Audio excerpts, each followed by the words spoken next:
Hello everyone, welcome to Lukmaan IAS. Today we are going to have the Hindu newspaper analysis dated 29th of January 2024. In today's newspaper analysis, we are going to cover the most important articles from the newspaper, and also we are going to cover a mapping topic that has been there in the newspaper itself. So let us quickly see the list of articles that we are going to cover in today's newspaper analysis. So here we have listed the names of articles along with the reference of the syllabus from the UPSC Prelims and Mains point of view. So now let us see the first topic, and this topic is a mapping topic. So today in one of the articles that talked about Myanmar, so in that article they have mentioned about the Kaladan project, which is a Kaladan multimodal project. So that's why we want to do a mapping of this particular project, with which country does India have this particular project, okay. So when we talk about Kaladan multimodal project, so it's a kind of connectivity project between India and Myanmar, okay. On one side we have India, on the other side we have Myanmar. So through this project we want to connect with Myanmar through, let's say, like railway route and through sea routes and through roads. So it is a multimodal, means like there are different modes of transportation that are involved. So rail route is there, roadways is there, and also we have sea route, okay. Sea route is also part of it, alright. And why this particular project has been given the name of Kaladan? It is because of a river, and name of this river is Kaladan river. So where is this river located? This river is located in Myanmar, and this river is connected with a port in Myanmar. This is known as Sitwe port, okay. Name of this port is Sitwe port. You need to remember the name of this port also, Sitwe port. So from here, from India, in the state of let's say West Bengal, we have Kolkata. Kolkata is the capital of West Bengal. From Kolkata, let's say, like we will be having roadways, and then let's say we are going to take the sea route to ship goods and to receive goods from Myanmar, okay. So this is a multimodal connectivity project. So roadways and sea route are connected. So once let's say like the goods reaches the Sitwe port, from here through this Kaladan river, again it is going to follow a sea route, and after then it is going to connect, right. It's going to connect with roadways. And which places in roadways? So here we can see, let's say like it is going to connect through roadways. It's going to connect in Myanmar. So this is territory of Myanmar, and then we are going to connect it with, let's say like India as well. So this is one of the state in India, Mizoram. So we have Tripura, Mizoram, Nagaland, Manipur and all. So you can see there is a connectivity, right, with Mizoram also. In Mizoram there is a place, it is known as Zorinpui. Then we have Langtalai, and then we have Aizawl. So through this particular port connectivity, what we are going to do, we are going to carry the goods through seaway or through the sea route, and it's going to reduce the cost of transportation. If we carry the goods through roadways, so it has to go through hilly areas and transportation cost increases. Generally, the shipment of goods happens in sea routes, and that are cost effective as compared to roadways, okay. That's the thing. So it is important for you to understand about the Kaladan multimodal project. You need to understand which places are being connected through this project. Why multimodal? Because different modes of transportation is involved as part of this project. You need to remember that Kaladan is name of a river, and there is a port which is known as Sitwe port, and this Sitwe port is part of Myanmar, okay. Myanmar is a country which is a neighboring country of India. So today through an article we will understand about Myanmar, the geopolitics in Myanmar, the internal problems that are happening in Myanmar. So we are going to discuss about it in detail, okay. So with this, let us now quickly move to discuss the first topic, alright. So this is the first topic of the day that we are going to discuss. It says the year commences but with a deep foreboding, okay, but with a deep foreboding. So we are going, in this article we are going to understand about international relations. We are going to understand how we have moved from 2023 to 2024, and during this time what has happened in the world, what are the major issues that are still there across the world, the geopolitical tensions between different countries. So in this article, we are going to quickly move to understand about the Ukraine-Russia relationship. We are going to understand about the let's say issues that are happening in the West Asia, including Israel and Hamas. Then we are going to discuss about the Arab countries. We are going to understand about the involvement of Iran, and then we will discuss about the Indo-Pacific region, right? Especially we will talk about, let's say, like, China and Taiwan, and we are going to discuss about what are India's problem externally and internally, and we are going to discuss about the Parliament of India, right? So there has been a kind of breach of security in the Parliament of India. We are going to discuss about that as well. So let us quickly start the discussion on this particular article. So this is going to be the topic number 1 for the day, topic 1, and name of this topic is "The Year Commences But with Deep Foreboding."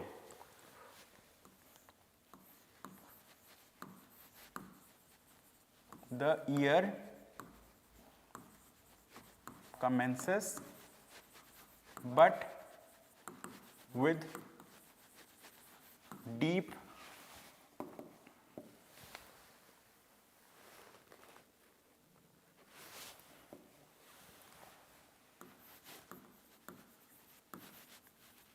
foreboding. Now let us understand what is the meaning of this word, which is deep foreboding or foreboding. Foreboding means fearful apprehension. Means fearful apprehension. Means like we are fearful about the future, what is going to happen next. We are concerned about it. That is known as foreboding. So let us now understand about this particular topic, this particular article. So to understand this, let us understand about the context. So the author writes about that, like, we have, let's say, like, come to a new year from 2023 to 2024. But has the beginning of 2024 smooth globally across the world? Author says no. Why no? Because many tensions are lingering across the world, right, as of now. And since the beginning of the year, we have seen huge number of tensions across the world. So we are going to discuss about those reasons one by one. So number one issue that they have discussed about is Russia-Ukraine conflict. What? Russia versus Ukraine conflict, or Russia versus Ukraine war that is happening, Russia-Ukraine war. So basically Ukraine we can consider plus NATO. So what is NATO?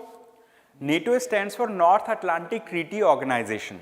This particular organization has been set up under a treaty which is known as Washington Treaty. It is known as Washington Treaty.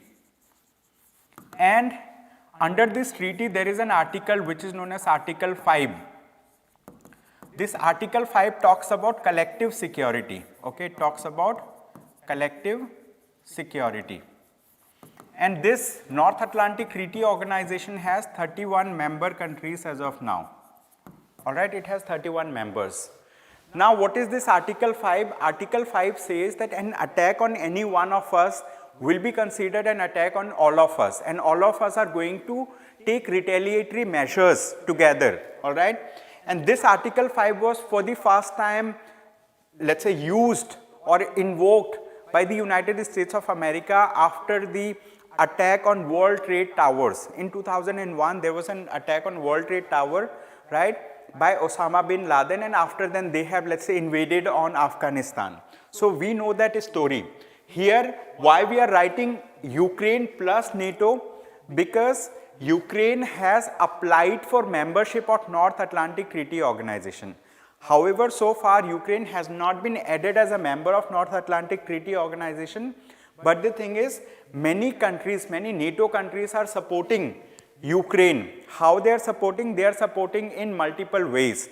One of the ways is, let's say, like, the NATO members, like mostly of them are European countries, including United States of America. NATO members are playing good role diplomatically. So, like, across the world. So they are releasing one or other statements, diplomatic statements in support of Ukraine against Russia. This is one way. Apart from this, what these countries are doing, these countries are supplying weapons to Ukraine so that Ukraine can defend itself against the aggression by Russia. This is the thing. However, if we talk about is this war going to end very soon, so it is less likely that this war is going to end very soon. Why it is so? It is because Russia has started its aggression 1.5 years back, and Russia is a very big country. It is let's say a superpower. So Russia does not want to be seen as a weak country. So the thing is, it has started the war. It is, let's say, keeping the war for a long time, and Russia is a nuclear power country. Since Russia is a nuclear power country, neither Ukraine nor any of the NATO members are willing to, let's say, directly come into warfare with Russia, because Russia has given one or other statement in the past also threatening any other country that tries to enter into the war between Russia and Ukraine. Okay, Ukraine is not a nuclear weapon country, but like if we talk about North Atlantic Treaty Organization, it does have many member countries that are nuclear power. Okay, for example, if we talk about this USA, so it is a nuclear power country, right? And USA, this treaty itself was started under Washington Treaty. So the thing is, it is a security organization, right? It is a kind of collective security organization. This is the thing. And why, let's say, NATO does not want Ukraine to be defeated? It is because if Ukraine gets defeated, in that case, the geopolitics in, let's say, in this European countries are going to change. That's the thing. So this is one issue that is lingering across the world. This is what the author has talked about. Apart from this, if we talk about West Asia, right? Second issue that the author has discussed in this article, author has talked about West Asia and worry in West Asia. So when we talk about West Asia, author has discussed, let's say, in West Asia, author has discussed about one of the war, which is Israel-Hamas war that is happening. So here we need to understand that Israel is a state. Israel is a state, a country, right? If we talk about Hamas, Hamas is a non-state actor. Hamas is a non-state actor. What is the meaning of Hamas? Hamas means Islamic resistance movement. Hamas means Islamic resistance movement. So Hamas has, let's say, attacked on Israel on 7th of October 2023. On the eve of 50th year, means like after 50 years of 1973 war that has happened. I think that war is known as Yom Kippur War. So Hamas actually has, let's say, launched an attack on Israel, and now Israel is working in its self-defense. And in the self-defense that Israel is working, so Israel has killed more than 24, let's say, 1,000 people. Israel has killed more than 24,000 people in Palestine. That's the thing. And if we talk about where is Hamas residing? Hamas is residing in Gaza Strip, right? It is residing in Gaza Strip. So Gaza Strip is a very narrow territory which is being surrounded by Israel from 3 sides, and it is, let's say, like Gaza Strip has an opening to the Mediterranean Sea. So this particular issue is still lingering in the world. So this is a very big issue that is there.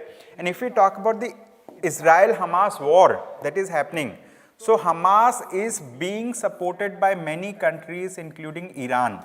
Okay, so Iran supports Hamas. Then we have Lebanon that supports Hamas. And the thing is, Israel is supported by many powerful countries. For example, the United States of America. It is supported by the UK, United Kingdom. And it is supported by, let's say, like Jews who are very wealthy, powerful people across the world. Okay, that's the thing. So this particular issue is still lingering. So author has discussed about this issue as well. Now let us discuss about another issue that is there. So here we will discuss about the third issue that the author has discussed in this article. Author has discussed about another issue, and that is related to the, let's say, second issue itself. So here they have talked about Houthis. So there are Houthi rebels. So basically they are known as Houthis. So who are Houthis? Houthis are the people who are residing in Yemen, right? They are in Yemen. So what Houthis are doing? Houthis are attacking on all the cargo ships, right? Attacking the ships that are passing through Red Sea, okay? Ships that are passing through which sea? Red Sea. And in fact, let's say, like, they are being supported by Iran. Iran is supporting Houthis, that's the thing. So let us now talk about the third issue that is discussed in this article. They have talked about the Indo-Pacific region, okay. So let us discuss about the Indo-Pacific region, what is happening in the Indo-Pacific region. Indo-Pacific region. So in the Indo-Pacific region, many tensions are still there. For example, when we talk about China and Taiwan issue, right? China and Taiwan issue. Taiwan is itself a sovereign territory. It's a territory that is independent of China.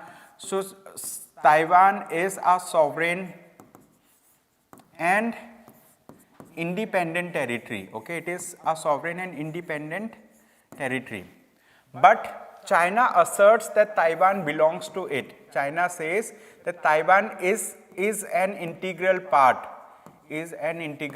of China. All right, it says it is an integral part of China. That's the thing. So China has a policy which is known as One China policy. What? It has One China policy. So under the One China policy, it says that all the countries that wants to have good diplomatic ties with China, they should not maintain any diplomatic ties with Taiwan. They should not consider Taiwan to be a separate state. They should consider Taiwan to be a part of China. Okay, so that's the thing. And recently, as part of this One China policy, there was a country, it is known as Nauru. Okay, it is a country which is known as Nauru.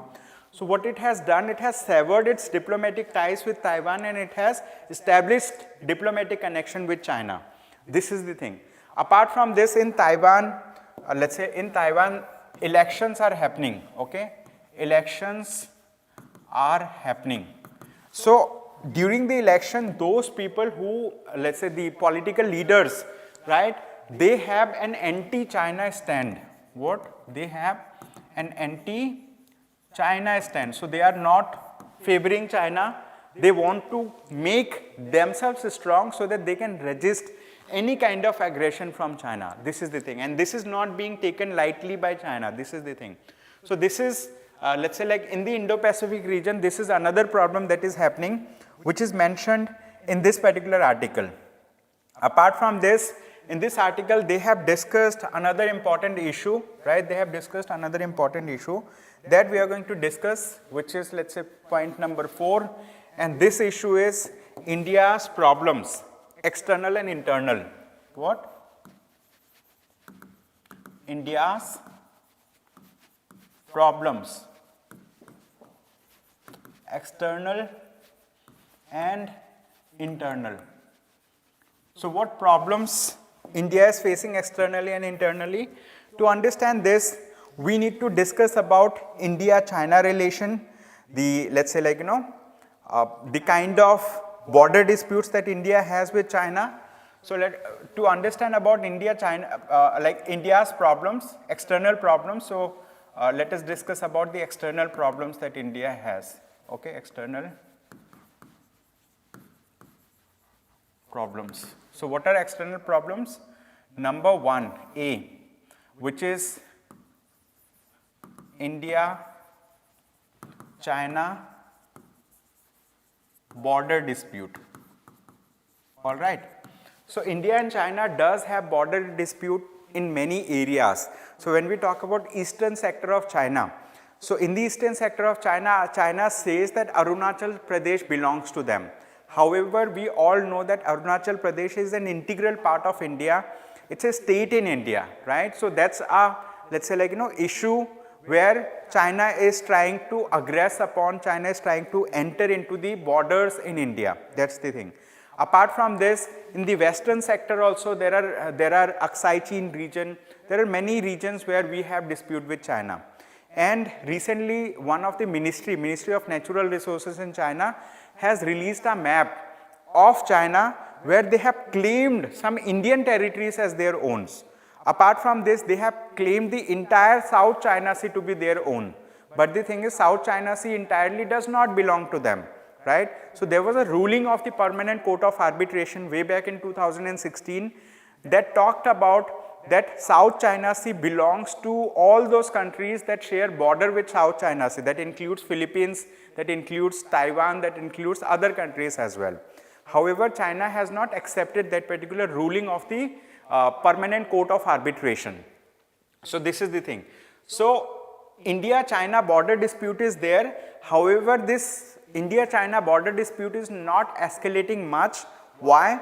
Because at this point of time, India has become stronger, and not only this, China also have their own, let's say, other preoccupation in other areas. Okay, so at this point of time, China is trying to build a strong relationship with our neighbors. For example, when we talk about Bhutan, okay, so India-China problem. So China is trying to come closer to many countries, including Bhutan, including Myanmar, and then we have one country, island nation, so that is there, Maldives, right? Maldives. So the thing is, Maldives as a country has attained pro-China, so it is going for pro-China policy, means like the recent president-elect of Maldives, he has a pro-China stand. So he, let's say, has gone for anti-India stand, which is not right for both these countries, Maldives and India. When we talk about Myanmar, so China supports the Myanmari military, right? China supports Myanmari military, which is known as junta, Junta. So it supports that. But in Myanmar, military has conducted a coup. They have, let's say, overthrown the democratically elected government in Myanmar. That's the thing. When we talk about Bhutan, so Bhutan is a neighboring country of India. So the thing is, recently, the foreign minister of Bhutan has visited China, and they have had kind of, let's say, ties to settle the border disputes with China. So that was being seen from India with some apprehension. But the thing is, soon after that, the king of Bhutan has visited India. He has met with the chief minister of Assam, the prime minister of India, and let's say, they have shared a great bond or connect between them. So the thing is, there are other areas of dispute, right, between India and China. These are the things. Okay, this is the thing. So this is India-China thing is another problem. When we talk about internal problems in India, okay, let us discuss about another issue, which is, we discussed about external problems. Let us now discuss about internal problems in India. So as we all know that India is a sovereign country, it is a democratic country, and we conduct democratic election at the largest level in the world, right? And since India is a secular country, right, where all people from all religious domination, let's say, all religious beliefs coexist together, there is a harmony between the people. But the thing is, just before the election, it seems that some kind of polarization is happening. And how? Here in this article, author has talked about that recently there was a ceremonial inauguration, or a kind of pran pratishtha was done, right, which is in English known as consecration of the Ram temple. So this has actually, let's say, this thing is going to benefit the ruling dispensation now. So somehow the voters are polarized. Here author talks about that voters are polarized on religious and other lines, okay, which is a consequence of like that can heighten the communal tensions following the elections. That's the thing. So this is another problem. Apart from this, in this article the author has discussed about another important issue, and we are going to discuss about that issue also. That this issue is the parliaments functioning in India. Okay, another issue is parliaments functioning in India. So, when we talk about parliaments functioning, what has happened? Number one, in the new year, just before the new year, what we have seen that two people have entered into the parliament building, the new parliament building. They have entered into the building from the visitors gallery, and they have, let's say, thrown, canisters having yellow gases. So this particular incident has, let's say, highlighted the, security flaws in the new parliament building. And so it was a kind of security breach. And after then what has happened? Many people from the opposition member, they have protested against the government. They have, they have protested against this particular incident. And it led to 146 member of parliaments being suspended from the parliament. Okay. So that was another problem. And after then, the Ministry of Home Affairs has given the role of protection of the parliament building to the CISF, Central Industrial Security Force. Alright, CISF was given the charge of the parliament building. This is the thing. So it is important that, there was a security breach in the parliament. Security breach in the parliament. So this security breach has led to, let's say, suspension of 146 member of parliaments, MPs. So suspension means like these people protested against this particular thing in the parliament, and that's why the, let's say, Speaker of the House, or we can say the ruling dispensation, have suspended 146 MPs. That was another issue, that tension, okay. So there was a security breach. So this is another tension that India has seen recently. So here we need to understand that security breach was done by two outsiders, okay. This is the thing. So finally the author says that as far as India is concerned, the geopolitical and domestic outlook appear distinctly unfavorable, okay. So geopolitical and domestic outlook appear distinctly unfavorable. So as of now, so that's why author says that the year commences but with deep foreboding. Foreboding means fearful apprehension. So with this, let us move to another article. This article is good. It is also from the international relations point of view. So it says a closer look at Myanmar's discontent. So we are going to understand who are discontent in Myanmar and why people are discontent in Myanmar. So we will understand about various issues that are happening in Myanmar. And in the beginning today we discussed Kaladan multimodal project. So in this article they have mentioned about the Kaladan project with which, let's say, India is connected, through which India is connected with Myanmar. So we are going to discuss about this article quickly. So this is going to be topic number 2 for the day.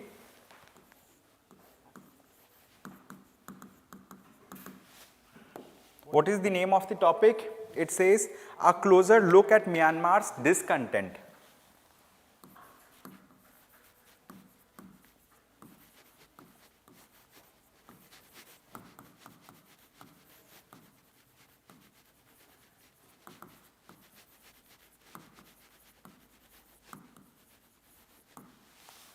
All right. So this is the thing. Here, to understand this particular topic, we need to understand that Myanmar is a country which is located to the eastern side of India. All right, eastern side of northeast India. So this is northeast India, and when we talk about Myanmar, so Myanmar does have border like this. Let's say this is Myanmar. all right. So this is just a rough map, okay. So this is the thing, so this is Myanmar, and this is the northeastern portion of India, northeastern portion of India. I have just drawn northeastern portion just to showcase where is Myanmar located. So India does have various policies, foreign policies. One of the policies known as Act East policy, Look East policy and all. So the thing is, we want to maintain good relation with our eastern neighbors, right, with our eastern neighbors. So India has been assisting Myanmar in many ways. So India had been maintaining good ties with Myanmar. But when we talk about Myanmar, earlier in Myanmar, okay, so let's discuss about Myanmar as a case. So earlier in Myanmar, there was a government. Which government? There was a democratically established government, okay, democratically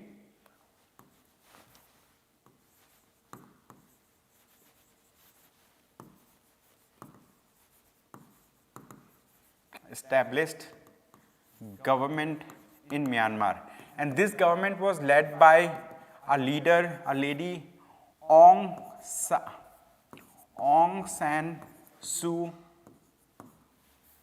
Kyi. Okay, she was leading this. But the thing is, what has happened in the year of 2021, the Myanmar's military, right? Myanmar's military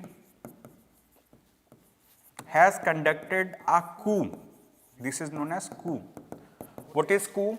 It means the military has attacked, right, on the leaders, right, who were democratically established. They have detained the leaders, and after overthrowing the government, the Myanmar's military came into power. However, the transition of the power was not as smooth, because like it was use of brute force. So this has been registered by those people who were part of the, let's say, democratically established government. And that democratically established government, so basically like these people who were deposed, right, these people have created another government which is known as National Unity Government. These people have created, I mean like after being ousted, these people, I mean like together they have created another government which is known as National Unity Government. And this National Unity Government was, let's say, like, you know, they were interacting with many people, many, let's say, groups, even armed groups, and they were registering the Myanmar's military. And in this article, they have talked about that Myanmar's military has become so weak that the thing is like, you know, even people, right, Myanmar's military has not been able to, let's say, like, you know, recruit more soldiers into the military from those provinces from where already huge number of soldiers are there in Myanmar, in Myanmar's military. Apart from this, what has happened? The National Unity Government, they have formed alliance with many different forms of, let's say, like army. One of the army is known as Arakan Army, then Myanmar National Democratic Alliance Army, and the Tang National Liberation Army. So they have launched coordinated attacks on the military and inflicted massive losses on military in the Shan state. So the thing is, military has seen what? Military has seen a kind of resistance not only from the people of Myanmar but also from the National Unity Government, which was formed by those people who were ousted or who was overthrown by the Myanmar's military. And not only this, when we talk about Myanmar, right, when we talk about Myanmar, so Myanmar is in the in this particular region, so there is a principal actor or principal regional actor which is Association of Southeast Asian Nation. Okay, so there is a principal regional actor which is known as ASEAN, Association of Southeast Asian Nation. It has 10 members. Okay, ASEAN has 10 member countries, and these 10 members also include Myanmar. So what ASEAN has done, ASEAN did not allow the Myanmar's military to participate in the ASEAN meeting. So somehow they have boycotted the Myanmar's military. Okay. However, what is happening? Myanmar's military is being supported by China. Okay. Myanmar's military is being supported by China. So initially many other countries did not come, let's say, vocally against Myanmar's military, but now people have become so much critical about Myanmar's military. So they are sharply critical of the Myanmar's military's coup that has happened in Myanmar. Now when we talk about India, right, India could also consider a more proactive humanitarian approach to provide succor to the displaced communities in Myanmar. So the thing is, from Myanmar, huge people are being ousted. Especially there is a province in Myanmar that is known as Rakhine province. What? Rakhine province. So from this province, huge number of people, they are, let's say, like, Rohingya, they are known as Rohingya Muslims. So these people are displaced from their own country. They are, let's say, like, running away from their own country. Why? Because they want to safeguard their life and they want to protect the lives of their family members. So they have come out of Myanmar, they have gone to Bangladesh, many of the people have entered into India, many people have gone to Thailand and other countries, nearby countries. So the thing is, India, let's say, like, is not a member of the Refugee Convention, 1951 Refugee Convention. So that's why India is not obligated to receive or accept all the refugees that are coming, right? So India considers them as illegal immigrants in the country, okay? So here in India also there is a huge refugee crisis, refugee problem that is happening. So that's the thing. So in this article, they have discussed about what is happening in Myanmar. So now let us understand why, let's say, like, people are discontent with Myanmar. So first, like, we are going to see it from the point of view from India. Discontent against coup shows no signs of abating. The military often hinted at the possibility of conducting elections under the proposed representation, but failed to do so because of inability to ensure sufficient stability in the country. So there are multiple discontent. Discontent means people are not happy, right, in Myanmar, and I'm going to write down those points of discontent, let's say, like, for you. So what are the areas of discontent? Discontent means unhappy. So there are basically three areas. One is the Myanmar's military has thought of conducting elections, okay? It has thought of conducting joint elections, right, joint elections. But the thing is, in Myanmar, there is no stability, so joint elections are not being conducted. Means, like, this possibility has been ruled out, right? There is no internal stability in Myanmar. Apart from this, that despite the absence of charismatic leader and meaningful international support, resistance to coup has demonstrated considerable resilience over the past years. Third, Myanmar today is politically fragmented with military, ethnic, armed organization. Okay, so Myanmar, second issue is, let me write down here, second point. Myanmar is politically fragmented, okay, politically fragmented. So that's why when we talk about other countries are not engaging with Myanmar so much, because, like, they are also under a kind of difficult situation or dilemma that, like, with like, should they coordinate with national unity government which has been ousted, which has been overthrown, or should they cooperate with Myanmar's military, which will be seen by the international community with a kind of suspicion, okay? This is the thing that is happening. So finally, in this article, the author has said that with Myanmar politically fragmented, India needs to recalibrate its policy towards Myanmar, okay? So with this, let us now move to another article. It says momentous ruling. So Israel must comply with ICJ's order to prevent genocide, set up aid in Gaza, okay? So we are going to discuss about this topic. It is also a very important and burning issue under international relations. So this is topic number 3 for the day, all right? So this topic is short, small topic. We are going to discuss this. It says momentous ruling.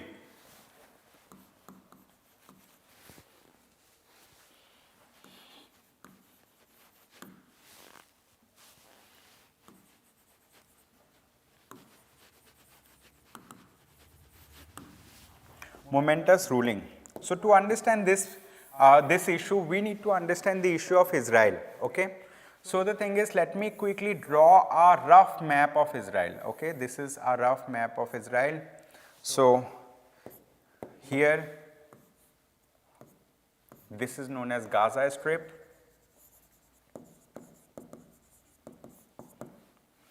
And this is where Hamas resides. This is Israel.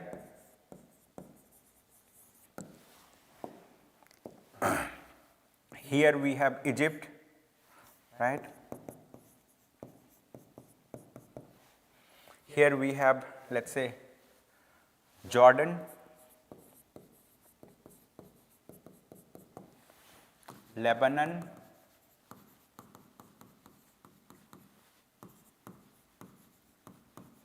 Syria. Then over here we have a place which is known as West Bank, right? It is known as West Bank. So in West Bank resides Palestinian Authority. Here resides Palestinian Authority.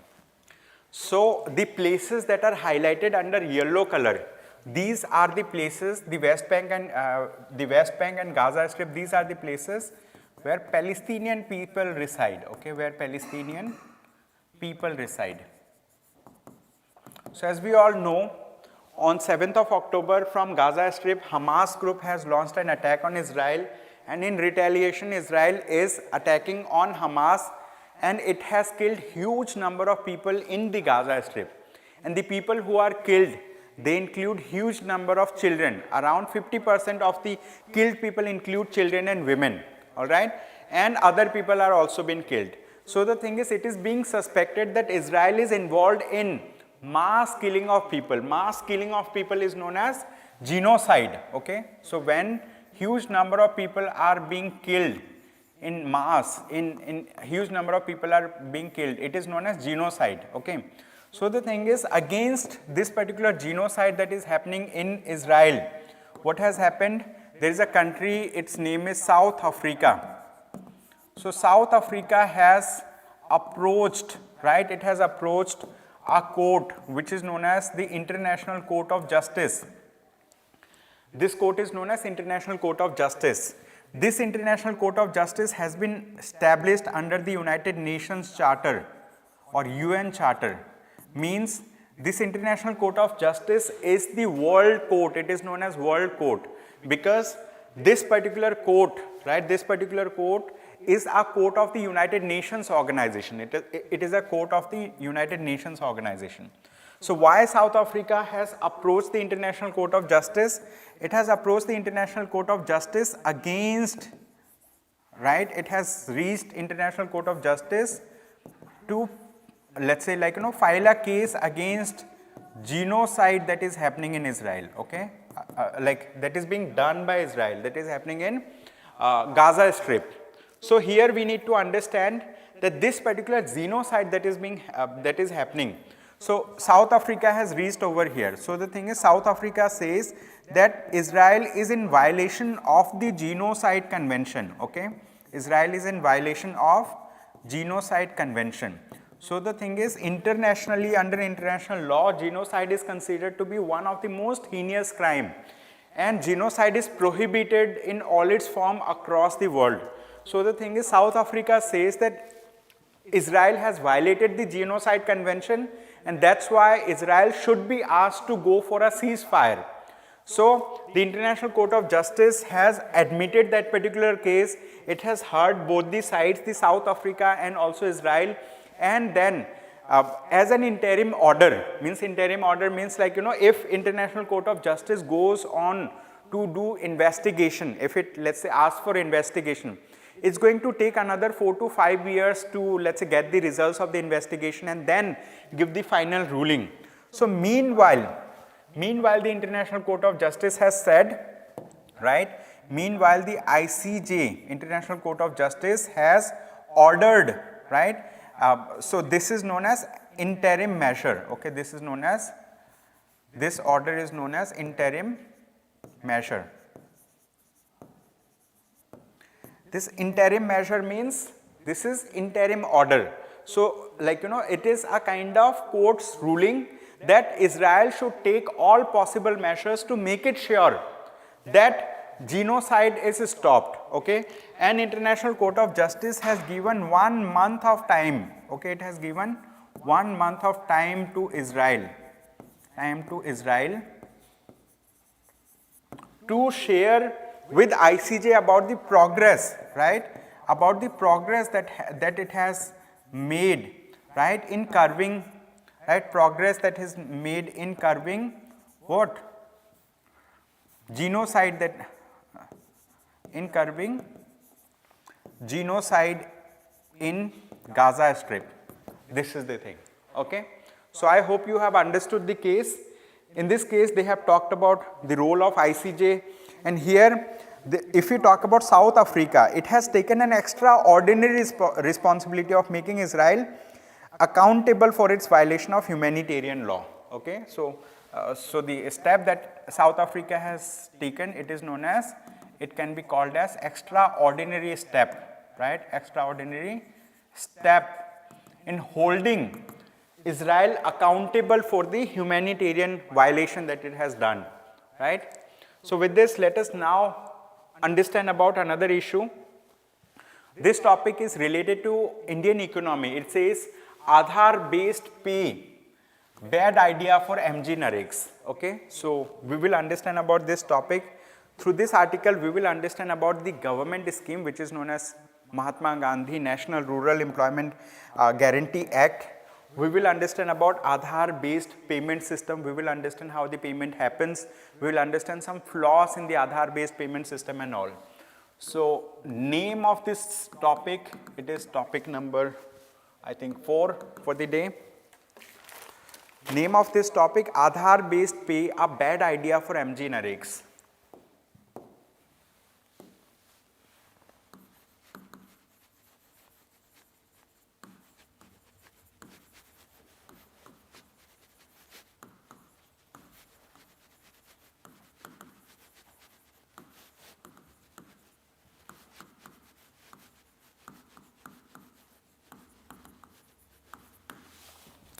Aadhaar based pay, a bad idea for MG Nareks. So what are like if we talk about what is the context of this article, so we will understand the context also of this article.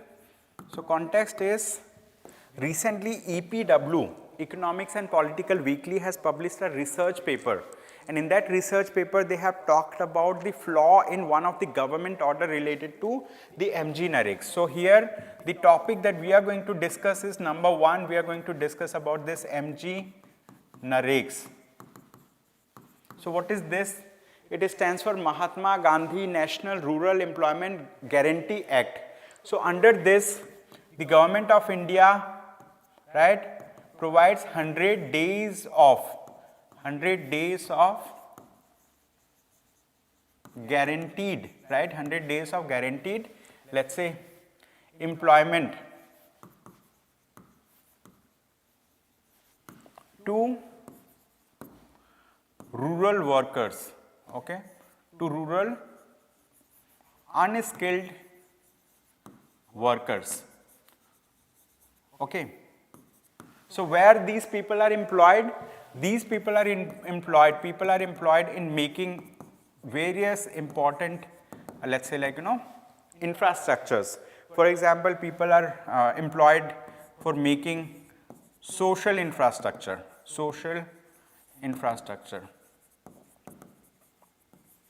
What is social infrastructure? Basically, if government of India wants to build a school in a rural area, for that they may employ people. If they want to make roads in rural area, for that they will be employed, right? If they want to make wells, if they want to make tube wells, other things, means like social infrastructure as well as for creation of economic infrastructure, okay, for creation of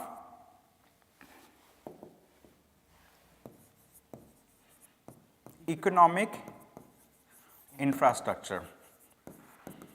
So this particular initiative of the government solves 2 problems. Which problems? One of the problem is, like in India we do have huge number of people, right, working age people who are unemployed. So through this scheme, the government of India gives employment, guaranteed employment, 100 days of guaranteed employment to rural unskilled workers. So unemployment related issue is addressed to some extent through this scheme. Second thing is, through this scheme, the government of India is able to create social and economic infrastructure which are going to be helpful for the country in its growth path. Okay, this is the thing. So having understood this, now let us understand about, when we talk about the MG Narek's workers, when we talk about the issue of workers, okay, so we are going to discuss about the issue of workers. So these workers are paid also, okay, these workers are paid, and how much are they paid? They are paid minimum wages, okay, they are paid minimum daily wages, okay, so they are paid on the basis of number of days that these people have worked. And the payment infrastructure, I mean, like earlier what the government used to do, they used to directly transfer the amount to their bank account, okay, so there was bank account transfer. But now, so earlier government was following bank transfer model, right? But the thing is, the government of India has made it mandatory that the payment should happen. This is Aadhaar based payment system. They have made it mandatory, ABPS mandatory. So Aadhaar based payment system, how it works, we will discuss about it. Okay, so those people who have worked under MG Narek's, they will be made for the work that they have done, they will be made payment by the government, and that payment will happen through Aadhaar based payment system. So let us understand about Aadhaar based payment system. So what are the requirement under Aadhaar based payment system? Okay, so under Aadhaar based payment system, there are multiple requirements from the part of the workers, right? Multiple requirements. I mean, like they have to fulfill certain conditions or criteria to be able to use the Aadhaar based payment system. So we are going to discuss about those mandatory thing, right? Those mandatory thing. Number one. So under MG Narek's, what they have to do, they have to, like they have MG Narek's, these people have MG Narek's job card, okay, they have MG Narek's job card. What they have to do, they have to integrate MG Narek's job card with Aadhaar number, okay, with Aadhaar number. So what is happening? In Aadhaar data, in Aadhaar number, right, people have two kind of information. What are those kind of information? One of the information is known as biometric information. Let me write it here. One is biometric information. Other is demographic information.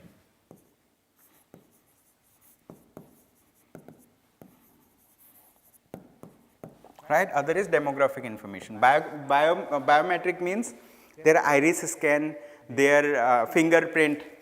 When we talk about demographic information, their name, their address and all. So generally what happens, the details that are entered into MG Narek's job card may not be matching with the details that are there in Aadhaar. For example, the name, there can be a spelling mismatch in the name. There can be, let's say, different address in the Aadhaar card and there can be a different address in MG Narek's job card. So what it will do, it will make it difficult for these people to integrate MG Narek's job card with Aadhaar number. So it's going to act as an exclusionary thing. So like, people are excluded. So the government of India has included, made it an act. So the thing is, so these are right of the people, like, it is 100 days of guaranteed employment is a right for the rural people. But the thing is, like making it mandatory actually makes many people excluded. They are excluded from this particular thing. This is one requirement. Apart from this, what they need to do, these people have to, let's say, integrate their Aadhaar number with their bank account, right? So they have to connect the mobile phone, like they need to have their mobile phone, the same number, mobile number for Aadhaar card and the bank account. That's the thing. So that is going to be another problem for these people. And the third issue is the Aadhaar number of each worker must be mapped correctly through their bank branch with a software mapper of the National Payments Corporation of India, which acts as a clearing house for ABPS. What they need to do? They need to get it mapped, what the Aadhaar based payment system with software of NPCIL, National Payments Corporation of India Limited. So this acts as a clearing house for this thing. So the thing is, if at any stage, if workers, let's say detail does not match, if the worker does not have a bank account where he has the same mobile number as that of Aadhaar card, so he will be excluded. So this is creating problem for huge number of people. So a research was conducted by EPW, and to be specific, it is LibTech study. Okay, this study was conducted. This is known as LibTech study. So LibTech has done a study on this, and LibTech has said that there is no basis for the government to make it mandatory. Earlier, let's say people were getting their wage transferred to their bank account, but what is happening now? People are not getting it in their bank account since government of India has made the Aadhaar based payment system to be mandatory. So this particular grouping, this group has conducted a study. They say that government has to prove, right, that this particular method is more efficient as compared to this method. They have to statistically prove. If 3%, if it is more efficient just by 3%, in that case we can consider it to be efficient. But so far there is no study that can prove this particular thing. Okay. So basically in this article they say that the design of Aadhaar based payment system can be exclusionary, resulting in violation of people's rights. Okay, this is the thing. So with this, let us now move to another article. We are going to discuss about this article. This is also a very important article. So we are going to discuss this topic from the science and technology point of view. It says what is end-to-end encryption and how does it secure information. So through this article, what we are going to understand, we are going to understand about end-to-end encryption. We will understand about different technologies that are used for encryption. All right, this topic is important. So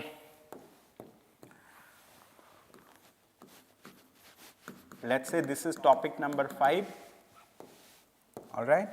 So in this topic, we will understand what is end-to-end encryption and how does it secure information.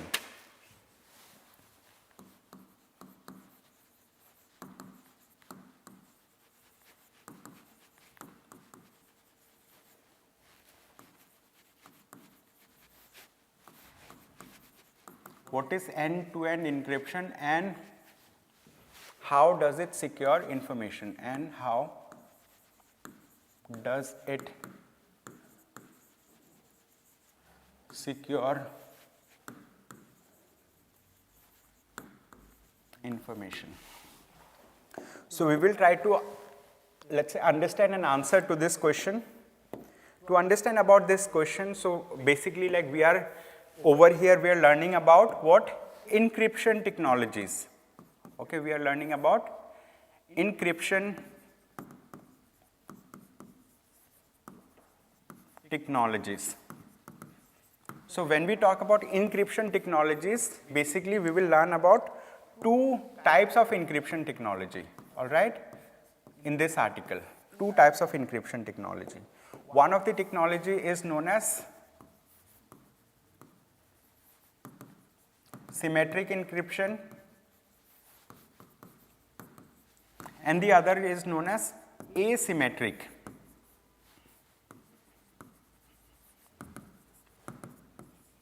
encryption. Okay, we are going to understand about symmetric encryption and asymmetric encryption. To understand this particular topic, we will understand it through a flow chart. Let's consider there is a person, this particular person, he wants to send some kind of information. Let's say he has a plain text. Okay, I'm just writing here It is plain text, right? After plain text, what they do, let's say they use a key, right? They use a key and they get this information encrypted. So this is, what is this? This is encrypted information, okay? This is encrypted information. So this encrypted information, this is sent by the sender, okay? So here encryption is happening. So the thing is, at the receiver's end, what they need to do, they need to decrypt this information. What they need to do, they need to decrypt this information, and for decrypting this information, they will again need the same key, okay? They will again need the same key. So here what they are doing, they are using the same key to decrypt the information, right? And after decryption, what they are receiving the plain text again. This is again plain text. So what happens when we encrypt the information? What happens when we encrypt the information?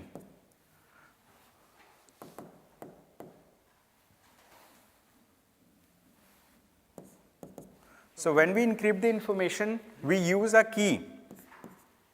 We use a key. This key is known as encryption key. This key is known as encryption key. When we decrypt the information, we use again a key which is known as decryption key. But in case of symmetric encryption, we use the same key. The key that was used here, we use the same key again to decrypt the information, okay? So here this is known as symmetric encryption. This is known as symmetric encryption. So in symmetric encryption, to encrypt an information, right, to convert the characteristics of an information, we use a key, that is encryption key, and the same key is used to decrypt the information, that is known as symmetric encryption. Where do we use symmetric encryption? Where do we use symmetric encryption? To understand this, let me just shorten it. Where we use symmetric encryption, so it is used, right? It is used in, let's say, let me write down applications of it, okay? So it has multiple applications that includes, for example, the encryption that is there in Wi-Fi. So when we set up for the password of the Wi-Fi, whatever password we have set up, if someone wants to open the Wi-Fi, they need to use the same password. So encryption and decryption keys are same, right? Wi-Fi passwords. And also what happens, let's say you have a computer system, you do have different drives in the computer, C drive, D drive, E drive, F drive and all. If you want to encrypt information in any of the drive, you can encrypt it, and you want to decrypt the information yourself. So for your own purpose, encryption and decryption, you use the, let's say, like, same password. So this is, let's say,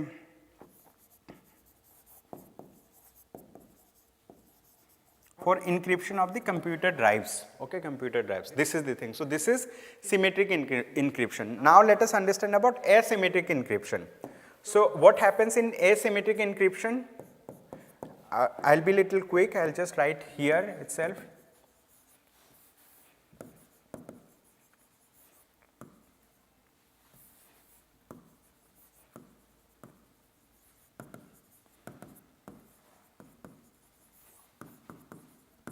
When we talk about asymmetric encryption, the same activity happens, but the thing is here the keys are different, okay. So in this case, for encryption, we use a key which is known as public key. But for decryption, right, we use a key which is known as private key, okay. So the key that is used in encryption is different than the key that is used for decryption, means like, for, this is the thing. And when we talk about end-to-end encryption, so in this article they have talked about end-to-end encryption also. So why end-to-end encryption happens? In this article, they have discussed about a concept which is known as end-to-end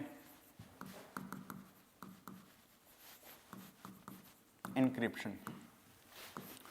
So, where do we use end-to-end encryption? For example, you might have used messaging application, for example, WhatsApp, right?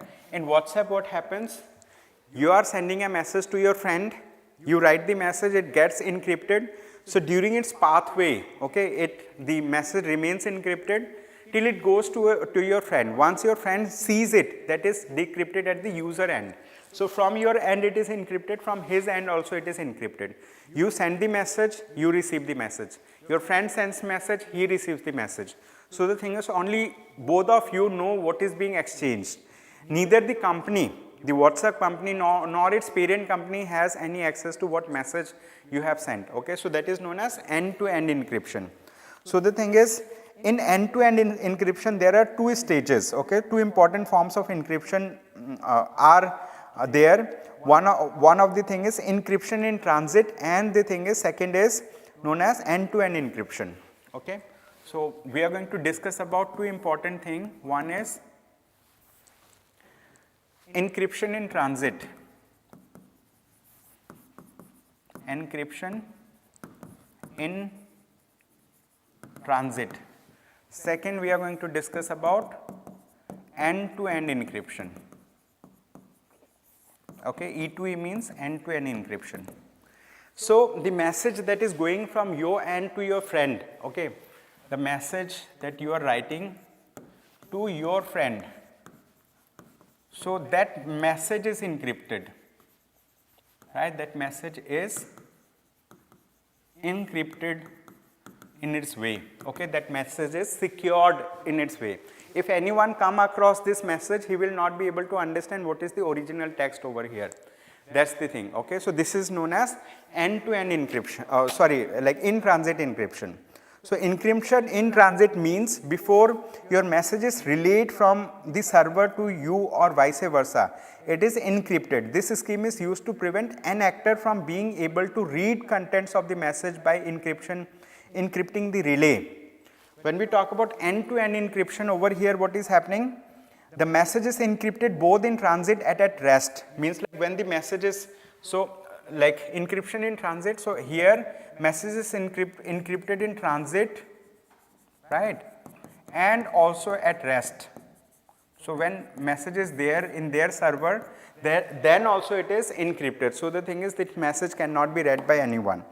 So, the thing is, are there any flaws in this system? As of now, there is no flaw in this system, but there can be threat actors who can hack into the system to get access to what messages you are sending or what messages you are receiving. So, for that purpose, what has happened?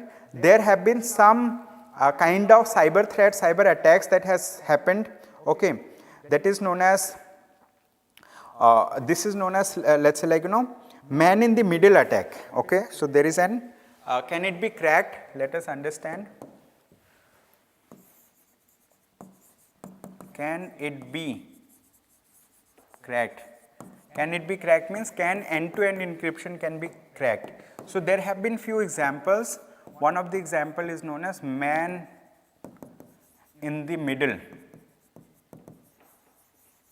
Okay, man in the middle attack, MITM attack.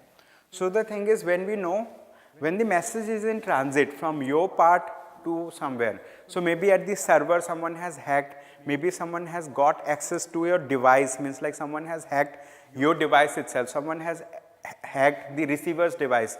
So, in that case they will be able to access the information, that is known as man in the middle attack.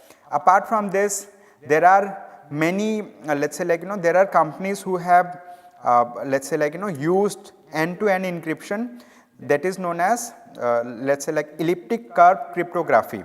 Okay, so there is a company. So what's this so let us discuss about what kind of encryption does WhatsApp use. Okay, what kind of encryption WhatsApp use. that is known as curve 25519. Okay, it uses curve CURVE 25519 encryption. Okay, WhatsApp uses this kind of encryption. Okay, and this encryption is technically known as, right, it is known as elliptic curve. Okay, elliptic curve cryptography. It is known as, I am going to write in another, elliptic curve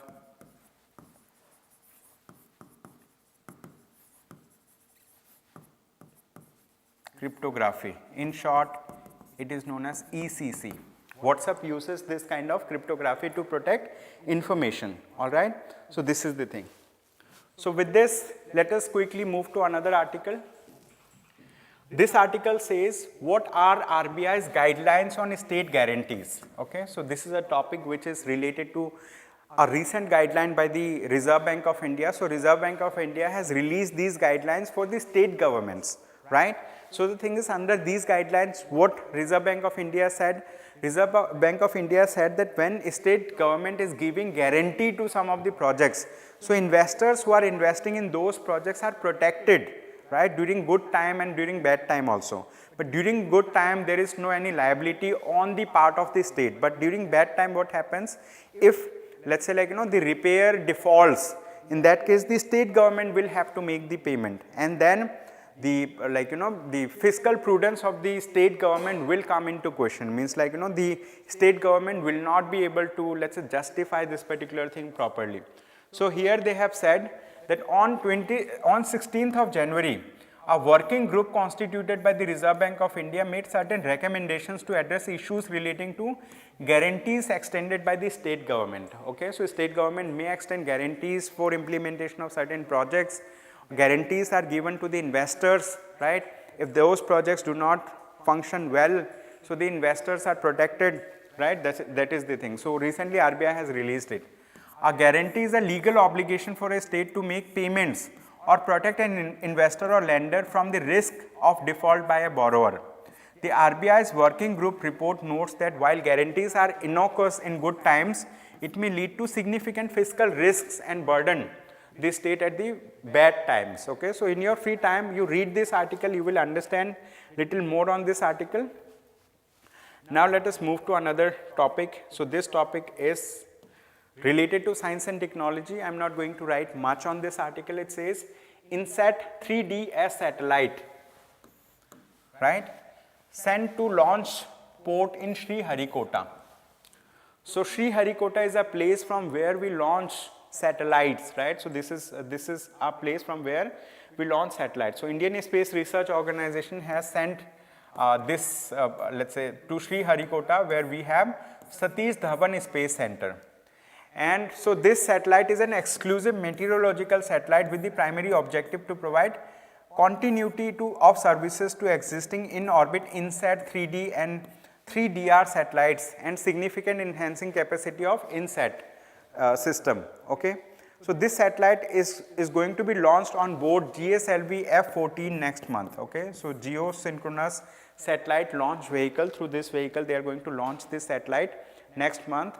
So in this article, they have just talked about that they have sent a satellite, right, satellite to the Sriharikota center, and from there they are going to launch it. Okay, this is known as Satish Dhawan Space Center in Sriharikota.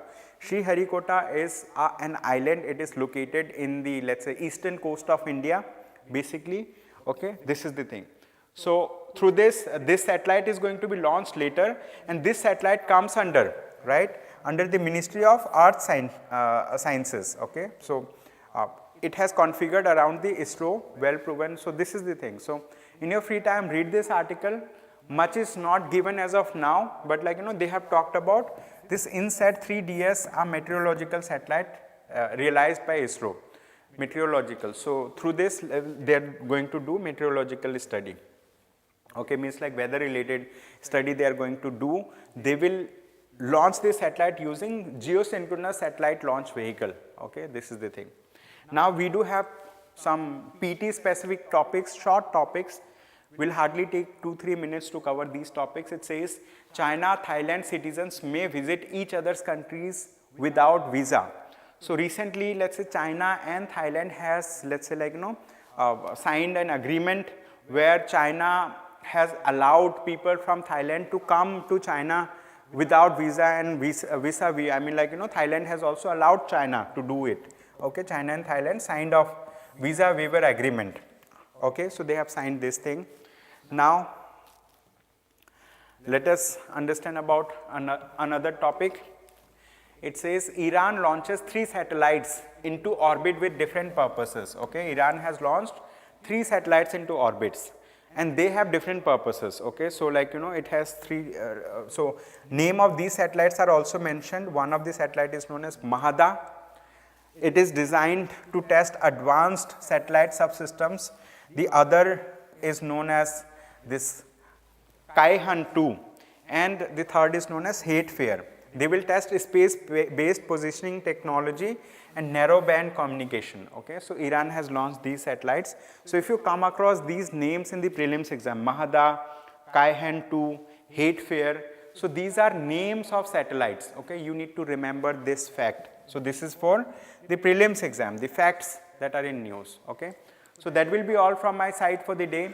Thank you so much everyone for attending today's session. I hope you have a good day ahead. Thank you.